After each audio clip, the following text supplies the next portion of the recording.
So let's take a thought experiment. Try imagining seeing your own eyes without a mirror. Sound impossible, right? That's what trying to grasp consciousness is like.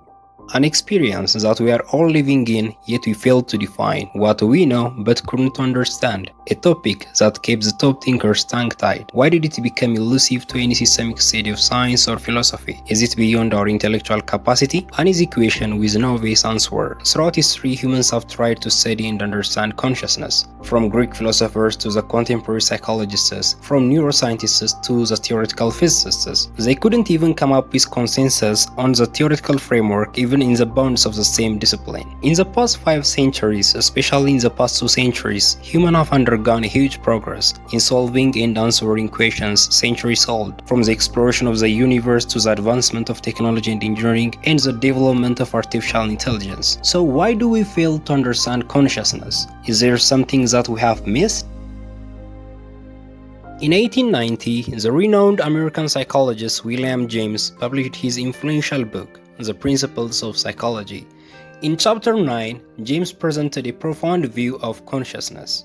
James described consciousness as a stream, much like a flowing river, never static or segmented. He explained it as subjective experience that is constantly changing and cannot be broken into parts. James also viewed consciousness as adaptive, serving an important role in helping organisms choose, plan, and survive. Although he did not offer a single definitive definition of consciousness, he provided a pragmatic understanding of it. In contrast, Sigmund Freud had a very different take. Rooted in psychoanalysis, Freud proposed a topographical model of the mind, the conscious, preconscious, and unconscious. According to Freud, the conscious mind is a part of mental life we are actively aware of at any given moment, such as watching a video or thinking about a current task. Freud likened conscious to the tip of an iceberg, small and visible, but only a fraction of the whole. The preconscious mind, according to Freud, holds information that is not presently in awareness but can be easily retrieved, such as memories or facts that come to mind when prompted, for example remembering what you had for dinner last night. The unconscious mind, in Freud's view, is the largest and most influential level of the psyche. It contains repressed memories, traumas, instincts, desires, and fears that lie outside of conscious awareness. These contents are actively kept out of consciousness because they are distressing, social, and unacceptable, or conflict with our conscious values. In 1913, John Watson published a book called Psychology as a Behaviorist Views It. In his book, he argued that psychology is a purely objective, experimental branch of natural science. Its theoretical goal is a prediction and control of behavior. Introspection forms no essential part of his method.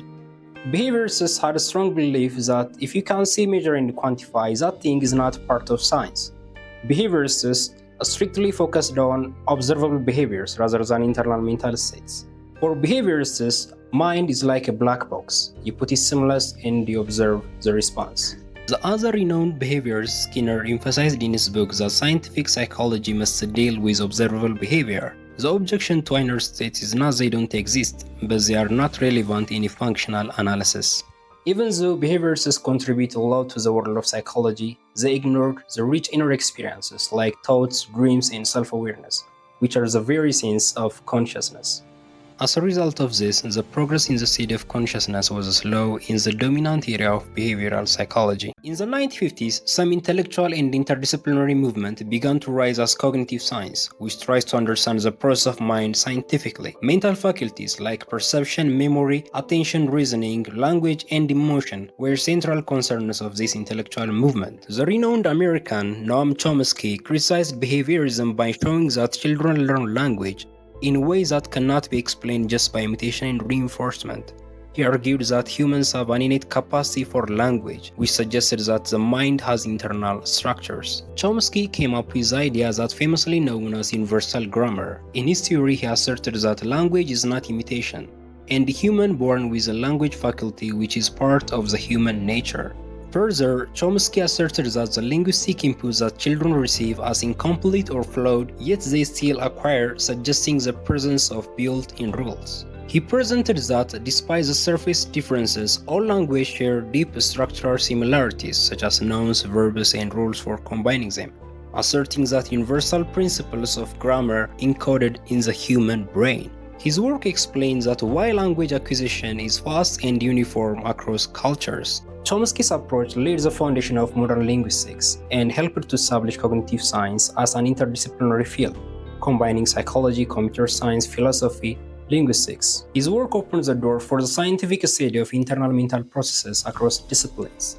The development of computational systems in the mid and late 20th century revolutionized the study of mind and its internal processes. These advances enabled the simulation of human thought process, the development of artificial intelligence, and the use of algorithms to explore the architecture of consciousness, fundamentally reshaping how we understand human cognition.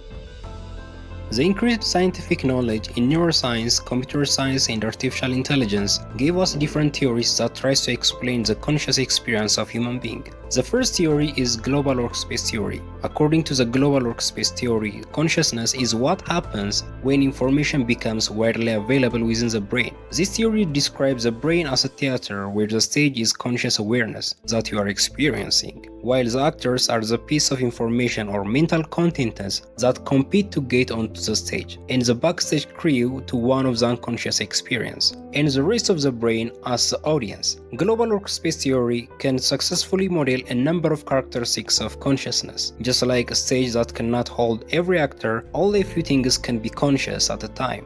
Global workspace theory explains the limited capacity, selectivity, and global availability of consciousness. Even though it describes a number of characteristics of consciousness, it fails to address what consciousness is. The second theory is integrated information theory. This theory provides a framework to understand consciousness as an intrinsic property arising from integration of information within a system. It offers a theoretical basis to assess and compare the consciousness levels of different entities based on their measures. The other theory of consciousness is high-order thought theory. The key claims of this theory is that a mental state becomes conscious when there is a higher order thought about that mental state, which means that you are aware of being in a mental state because your mind has a thought about that state. So according to higher order thought theory, a mental state is never conscious if one is in no way aware of that state. Despite our incredible progress in science and technology, consciousness remains one of the greatest mysteries of the universe. The more we discover, the more we realize how much we don't know. We have sent probes beyond our solar system and decoded the human genome, yet we still don't fully understand the self that asks the question. In this vast ocean of knowledge, we have only dipped in a spoon. Curiosity transforms ignorance into inquiry and inquiry into knowledge. It is not just a tool of discovery, it is the very root of it, and that is what makes us human.